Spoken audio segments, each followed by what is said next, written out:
Thanks, Gregor. Good morning, Andrew. Line changes happen often. I mean, you experienced a couple yesterday, I suppose, in the game.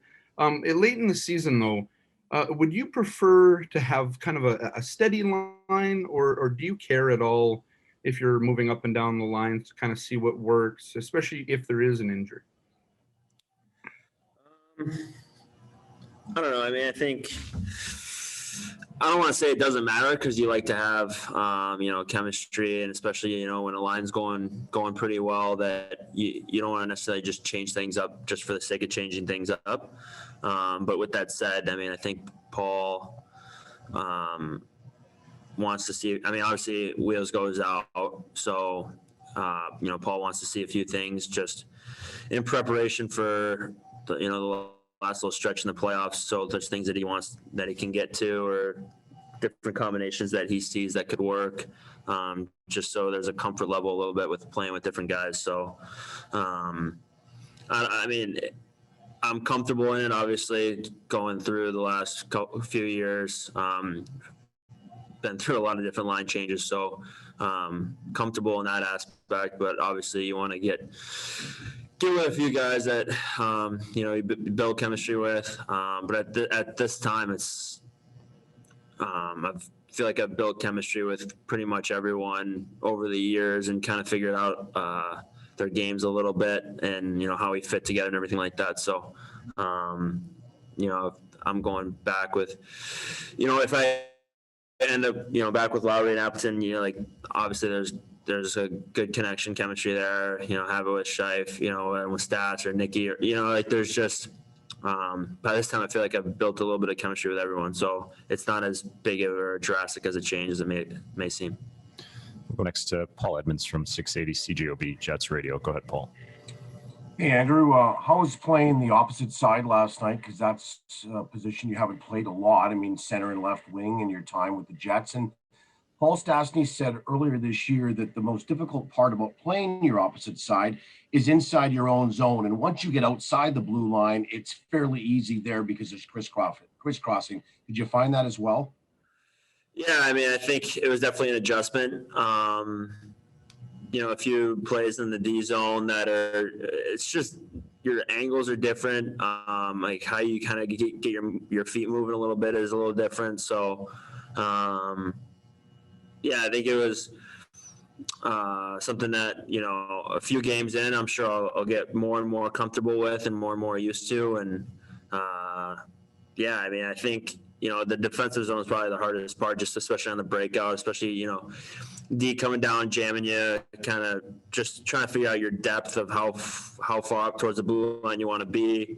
If you want to present forehand, backhand, what the pressure on the D-man is like, all those things kind of go into it. So it's just kind of getting some experience and getting some reps in that situation, and kind of starting to figure out what to look for a little bit and get comfortable in those situations. As soon as you make a few plays, coming up through it, then that confidence is, and then you're good to go. But just figuring out what to look for is probably the biggest thing right now. Go next to Mike McIntyre from the Winnipeg Free Press. Go ahead, Mike. Morning, Andrew. Every year when a team starts out, the goal is obviously to make the playoffs, and then sometimes the goal, it goes well beyond that. But first you have to get there, of course, to the playoffs. You've been in several playoff fights and races over your career here with the Jets. How different does this one feel? We're a month left in the season. You guys now have a 16-point cushion on the nearest sort of outside the playoff line teams. Does it change the mindset or the mentality at all here for the final 4 weeks? No, I don't think so. I mean, I think I would say the feeling resembles a little bit more of like 2 and 3 years ago than it does last year. Anything can happen, but I mean, we're definitely planning on making the playoffs, and I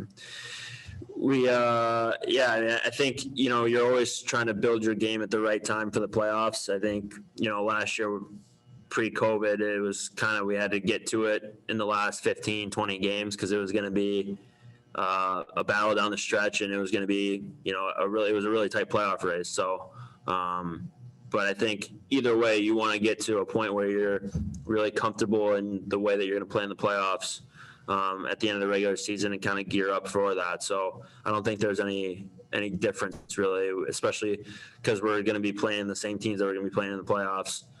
Over this last stretch of games. So I don't think there's too much of a difference at this point. Go next to Kelly Moore from CJOB. Go ahead, Kelly. Hey, Andrew, I remember last year during our exit visit with you, you talked about wanting and feeling that you'd arrived at that point in your career where you were seen as having a presence in the room and a presence on the ice. With Blake out of there, have you upped the ante on that a little bit from your own perspective? Did you notice much, difference last night with Blake not there? And I'm talking about from a verbal communication type of thing.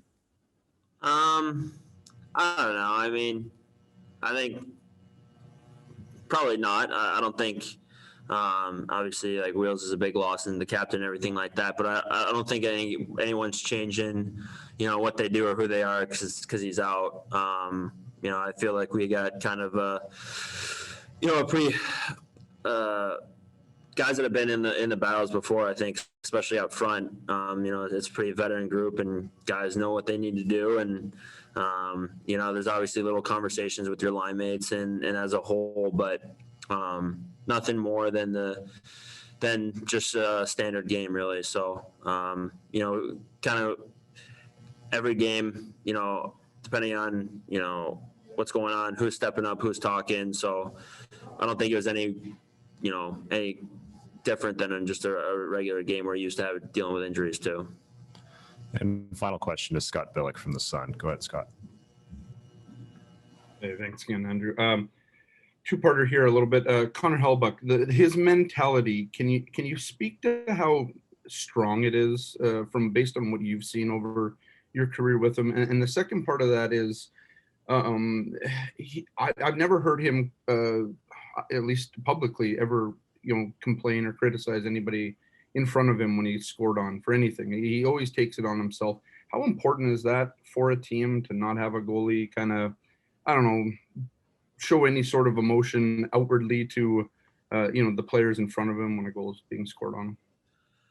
Yeah, I mean, he's super strong mentally. Even on ones where he thinks that, maybe he should definitely stop. Like he bounces back from those really well. Like I feel like a lot of games I've seen where he only lets up one, and the one is kind of one that he wants back, but he made 6 or 7 big time saves after that to kind of redeem himself. So, I mean, he's very, very strong in that aspect. He's great bounce back when he's in a rhythm and when he's in a flow. He knows how to ride that wave.